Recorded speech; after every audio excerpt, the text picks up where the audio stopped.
जहाँ तक मैं समझता हूँ कि हम लोगों को लड़ना चाहिए, साथ लड़े अकेला लड़े, लेकिन लड़ना चाहिए। देश भर की परिस्थिति की बयान मैं कर रहा हूँ। मैं इसलिए देश भर की बयान कर रहा हूँ कि बंगाल में अलग सी परिस्थिति बन चुकी है। महाराष्ट्र में कोशिश की जा रही है कि हम सब जन इकट्ठा लड़े, लेकिन दो चीज़ें जो है वो सबसे बड़ी चीज़ है, मैं यहाँ पर मानता हूँ। इलेक्टरल बॉन्ड आ चुका है और हर चैनल पर अमित शाह का बयान आ रहा है कि हमने जो है इलेक्शन के माध्यम से जो काला धन था उसको भगा दिया है। लेकिन मैं मोदी जी से और अमित शाह से पूछना चाहता हूं, future gaming and hotel service company है कि जिसकी 2021-2022 की जो नेट प्रॉफिट है, ये नेट प्रॉफिट 215 करोड़ का है और उन्होंने इलेक्ट्रल बॉन्ड जो है वे 1360 करोड़ का खरीद लिया है। जब कंपनी का प्रॉफिट ही 200 करोड़ है तो 1300 के बॉन्ड वहाँ कहाँ से खरीद लिए? इसका विवरण तो होना चाहिए। मैं ऐसे कई कंपनियों का नाम दे सकता हूँ। क्या हम लोग इनको टारगेट करेंगे या नहीं करेंगे? मोदी से ये सवाल पूछेंगे या नहीं पूछेंगे? और हम लोग जरूर पूछना चाहेंगे कि आप कह रहे हो, अमित शाह से हम कह रहे हैं कि आप टीवी पर जवाब देते हो तो इसका जवाब दीजिए कि इस कंपनी के पास 1300 करोड़ रुपए कहां से आए, इसका जवाब होना चाहिए। आप इन पर ईडी की इंक्वायरी करवा रहे थे, लेकिन ईडी की इंक्वायरी अब रुक चुकी है। ऐसी एक परिस्थिति है। मैं समझता हूं कि एक मामला है कि जिसको हमने उठाना चाहिए। दूसरा, प्रियंका गांधी जी से मेरी नम्र विनती है कि मोदी जी कहते हैं कि ये देश मेरा परिवार है। ये बात सही है कि ये देश उनका परिवार है, लेकिन उनका जो असली परिवार है उनमें से एक महिला उनके साथ में नहीं रहती है। हो सकता है कि अगले साल के इलेक्शन में जो हो रहा है, मोदी जी दोबारा प्राइम मिनिस्टर ना बने। कांग्रेस पार्टी के अध्यक्ष से भी मेरी दरखास्त है कि हम लोग इस मुद्दे को उठाए और हिंदू समाज के अंदर फैमिली का जो रिश्ता होता है वो सबसे गहरा रिश्ता होता है। मोदी जी उस रिश्ते को निभाए, उस रिश्ते को निभाए और अपनी पत्नी को अपने साथ में लेकर रहे। 2-4 दिन बाकी है, उसके लिए हम लोग को लड़ना चाहिए।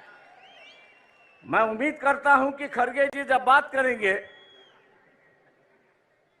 इस पर जरूर अपनी टिप्पणी यहां पर करेंगे,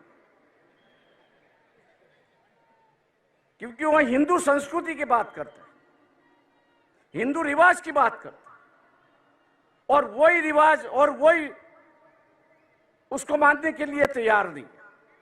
पर्सनल मामला है, मैं जानता हूं, लेकिन कल्चरल की चर्चा जो है ये आरएसएस ने शुरुआत की। कल्चरल नेशनलिज्म की गई, कल्चरल हिंदुइज्म की गई। अब वो अगर अदा नहीं कर रहे हैं तो मैं समझता हूं कि हम लोगों की जिम्मेदारी होती है कि उनको उनकी बात समझाए और उसको अदा करने के लिए वो अपना अधिकार के लिए वो लड़े और हम लोग उनको सिखाए। ऐसी एक परिस्थिति है। दोस्तों, 5 मिनट का वक्त होते आ रहा है। मैं और एक बात यहां पर कहूंगा। राहुल गांधी जी से मेरा दरखास्त है यहां पर, वो ये है कि ईवीएम जो है 2004 से मैं उससे लड़ रहा हूं। आज भी बंबई हाई कोर्ट में उसके लिए मैं लड़ रहा हूं। पिछले 6 महीने से जब ईवीएम इंक्वायरी की बात आई तो इलेक्शन कमीशन उसको टाल रहा है। उसकी जो मशीन आती है वो अमेरिका से आती है। लेकिन वहां के जो चिप उसमें दो है, स्टोरेज चिप जो है वो यहां 20-20, 25-25 रुपए में मिलते हैं कि जिसको मैनिपुलेट होता है। राहुल गांधी से मेरी दरखास्त है कि पार्लियामेंट भी किस पे विश्वास करे, पेपर ट्रेल पे विश्वास करे और ईवीएम पे विश्वास करे। तो पार्लियामेंट ने कानून से कहा है कि अगर डिफरेंस आया, ईवीएम के काउंटिंग में डिफरेंस आया और पेपर ट्रेल की काउंटिंग में डिफरेंस आया, तो मानना है कि पेपर ट्रेल का जो वोट है वही आपको मानना है, ईवीएम को बगल में रखना है। क्या हम लोग इस इलेक्शन के पहले, इलेक्शन शुरुआत होने के पहले इलेक्शन कमीशन को घेराव डाले, सब पार्टियां उससे मिले कि अगर कोई कैंडिडेट अर्ज करता है, एप्लीकेशन करता है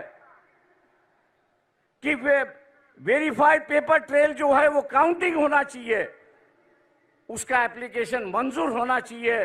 क्या हम लोग इसके लिए लड़ने के लिए तैयार है? दिल्ली में हम लोग को यहां पे जाना होगा। मैं राहुल गांधी से विनती करता हूं कि वो अगर डेट ऐलान करेंगे तो शायद हम लोग उसमें शामिल होंगे, बड़ी संख्या में शामिल होंगे, ये मैं आशावाद यहां पर करता हूं।